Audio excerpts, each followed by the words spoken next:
Halo teman-teman, selamat datang kembali di channel Richard Darmawan. Di kesempatan hari ini, di hari Minggu tanggal 24 Juli, kita akan membahas saham-saham yang ada di Indonesia secara khusus menggunakan pendekatan analisa teknikal.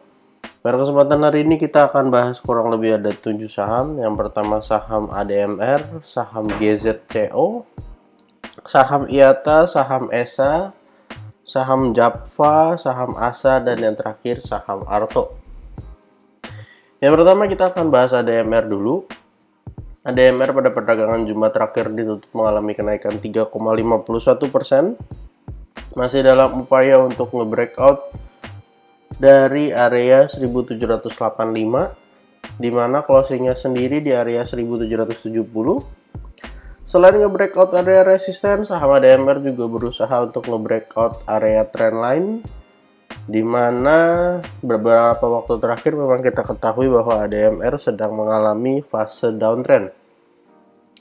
Kalau misalnya area 1785 gagal di breakout, ada potensi ADMR akan turun lagi untuk menguji area 1700 sampai area 1650. Jadi untuk teman-teman yang mau buy on weakness, boleh dilihat area support di 1700 sampai 1650. Kalau ternyata support 1 gagal menahan penurunan dari saham ADMR, kita akan coba lihat di area support 2 di sekitar area 1570 sampai 1480. Kalau misalnya bisa breakout dari area 1785, saham ADMR ada potensi melanjutkan kenaikan menuju area 2135, karena kalau kita lihat saham ADMR ini berpotensi membentuk double bottom dengan target kenaikan di 2135, yang juga artinya sudah memasuki fase uptrend kembali. Jadi kita akan tunggu beberapa hari ke depan apakah ADMR bisa breakout atau malah menuju ke area support untuk retest lagi ya teman-teman. Saham kedua yang akan kita bahas pada hari ini adalah GZCO, salah satu saham yang juga mengalami penurunan cukup banyak. Setelah menyentuh area 240, kemudian saham GZCO ini mengalami penurunan. Kita akan lihat penurunannya. Ya, kurang lebih sempat mengalami penurunan 50%. Tapi posisinya sekarang sudah rebound dan sudah memasuki fase yang baik lagi. Kalau kita tarik garis trendline dari sini ke sini dan sudah berhasil breakout dengan baik dan membentuk sebuah pola kenaikan ya teman-teman. Pola yang terbentuk adalah inverted head and shoulders. Ini adalah leftnya.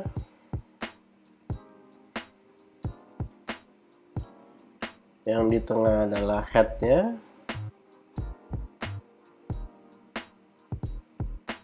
Sampai low-nya di sekitar area 119. Lalu ini adalah right-nya. Posisinya beberapa hari yang lalu, tepatnya tanggal 21, sudah retest dengan area low di sekitar 151. Di mana 151 adalah area support sampai dengan area 146. Jadi kalau misalnya koreksi sampai 146, maka masih layak untuk dikoleksi saham GZCO, atau area support 2 di sekitar 137 sampai 131. Kalau kita lihat secara volume, beberapa hari terakhir ketika mengalami kenaikan, volumenya sudah mulai ada ya teman-teman. Untuk target kenaikannya kita akan ukur dari area low yang ada di bawah di area 119 sampai area neckline. Kemudian kita copy paste dan letakkan di area breakoutnya. Ada potensi saham GZCO akan mengalami penguatan sampai pada area 182. Tentu sebelum menuju area 182 ada area resisten di sekitar area 170 yang harus di breakout dulu oleh saham GZCO. Untuk teman-teman yang merasa saham GZCO ini menarik, silakan diperhatikan area supportnya 151146 ataupun area support 2 di 137131. Saham berikutnya yang akan kita bahas pada hari ini adalah saham IATA. Saham IATA beberapa hari terakhir mengalami sideways dan closingnya kemarin di area 159 dengan mengalami penurunan sebesar 0,63%. Saham IATA sendiri sebenarnya diproyeksi ada potensi membentuk inverted head and shoulders, tapi sayang gagal breakout. Ini adalah headnya, lalu ini adalah right-nya. Potensinya sekarang berada di area support di 159 sampai 154, dan kalau ternyata jebol ada potensi mengalami penurunan lanjutan sampai area support 2 di sekitar 145 sampai 132. Bisa kita lihat memang volumenya masih kecil-kecil ya teman-teman. Kalau misalnya bisa breakout dari 174, maka akan melanjutkan kembali kenaikannya menuju area resisten berikutnya. Yang pertama harus dites adalah area 200 sebagai salah satu resisten dan angka psikologis. Jadi kita akan tunggu saham IATA ini apakah akan melanjutkan kenaikannya atau kembali ke area support-support yang ada. Saham ketiga yang akan kita bahas pada hari ini adalah saham keempat adalah saham ESA. Saham ESA pada perdagangan hari terakhir ditutup mengalami kenaikan 6,57% dengan high di 985, hampir menyelesaikan target dari double bottomnya yaitu di 1000. Kita bisa lihat secara tren saham ESA berusaha untuk nge-breakout area trend lainnya, tapi sayangnya kemarin masih closing di bawah dari area trend lainnya.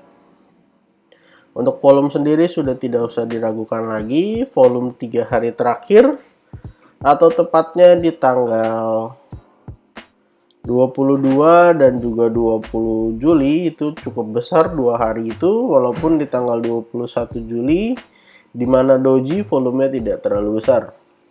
Untuk area support terdekat dari saham ESA ada di area 930 sampai 900.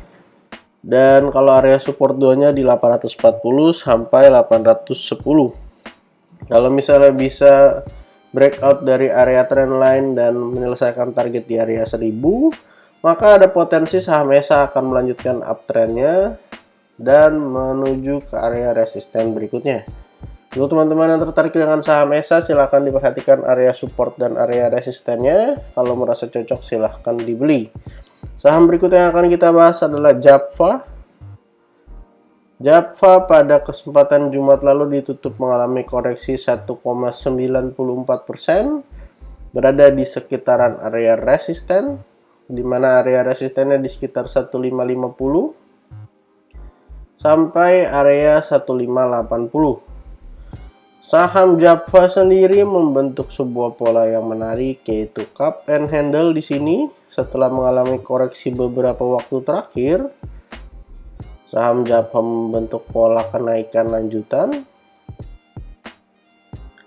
Ini adalah cupnya dan ini adalah handle-nya. Target kenaikannya sebenarnya di area resisten. Jadi kalau kena resisten lalu koreksi, sebenarnya masih baik-baik aja. Nah, kita akan pindahkan ke area breakout-nya. Ya, memang masih di dekat-dekat area resisten. Area resistennya di 1585, targetnya di 1590. Jadi beda selisih 5 poin. Untuk area support terdekat dari saham JAPFA di area 1500 sampai 1460. Dan untuk area support 2-nya di area 1405 sampai 1400. Jadi kita harapkan area 1400 ini tidak jebol. Dan kalau saham JAPFA berhasil breakout dari 1585, maka ada potensi membentuk pola lanjutan cup and handle yang lebih besar. Tapi kita akan coba lihat lagi price action beberapa hari ke depan.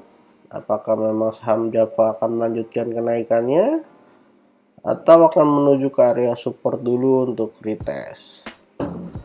Jadi secara pola sebenarnya saham Java masih cukup menarik. Silahkan diperhatikan area supportnya, ataupun yang mau buy on breakout boleh diperhatikan area resistennya.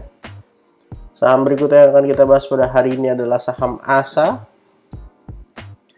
Saham ASA juga sudah mengalami penurunan yang cukup signifikan beberapa waktu terakhir, dari area tertingginya di 3.900 atau 4.000. Setelah itu mengalami penurunan yang lumayan, tapi dari tanggal 5 Juli saham ASA menunjukkan pergerakan yang sangat bagus, mengalami kenaikan sampai pada tanggal 22 Juli. Kurang lebih sudah mengalami kenaikan 26%. Jadi apakah ini tanda-tanda saham ASA akan reversal juga? Untuk area support terdekat dari saham ASA di area 1785 sampai 1700. Dan untuk area resistennya di 1940. Kita harap saham ASA tidak nge-breakout langsung area resistennya, melainkan membuat sebuah pola hingga kenaikannya menjadi jauh lebih menarik. Kalau ini terjadi, maka ini akan menjadi sesuatu yang menarik sekali. Untuk teman-teman yang mau entry, kalau boleh entry-nya di dekat area support. Karena kalau kita lihat, kemarin closing di area 1835 dan kurang lebih 105 poin lagi sudah sampai ke area resisten. Jadi ada potensi besok akan menuju area resisten.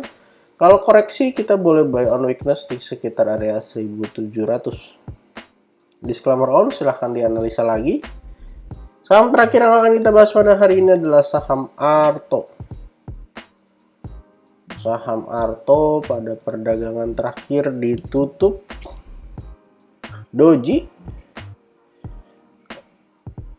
dengan open dan close-nya hanya selisih 25 poin saja. Untuk area supportnya, teman-teman yang mau beli saham Arto boleh lihat sampai area 9.000. Dan area support 2-nya di sekitar area 8.725 sampai 8.500. Kita akan ganti dulu. Ini support 2 dan di bawahnya adalah area support 3. Saham Arto sendiri sudah 2 hari berusaha untuk menjebol area 9.950. Sempat jebol sebenarnya dengan high di 10.075, tapi sayangnya mengalami koreksi lanjutan. Jadi kalau saham Arto ini mengalami koreksi sampai area 9.000 masih layak untuk diperhatikan, ataupun ke area 8.500 juga sebenarnya masih baik-baik saja. Kalau kita ukur coba pakai Fibonacci dari area low yang ada di bawah sampai area tertingginya di sekitar sini 10.075, maka area golden rasionya memang berada di sekitaran area 9.000 ya teman-teman. Di sekitar 9.050 dan juga area 61,8-nya di sekitar area 8.500. Jadi kita harap area-area ini dapat menahan penurunan saham Arto. Lalu saham Arto dapat melanjutkan kenaikannya setelah turun cukup dalam. Jadi total pada kesempatan hari ini kita ada bahas kurang lebih 7 saham, ADMR, GZCO, IATA, ESA, Java, ASA, dan Arto. Disclaimer on, untuk setiap saham yang saya sebutkan pada kesempatan hari ini bukan ajakan menjual atau membeli, bukan juga rekomendasi.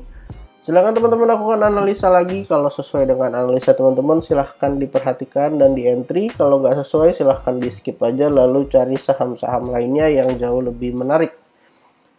Untuk teman-teman yang punya pertanyaan, silahkan tuliskan pertanyaan di kolom komentar. Kita akan coba buatkan videonya pada kesempatan-kesempatan yang akan datang. Jangan lupa support channel ini dengan cara like, comment, share, dan juga subscribe. Karena support dari teman-teman akan sangat membantu bagi channel ini. Terima kasih untuk teman-teman juga yang sudah menonton video ini sampai akhir. Sampai jumpa di video berikutnya.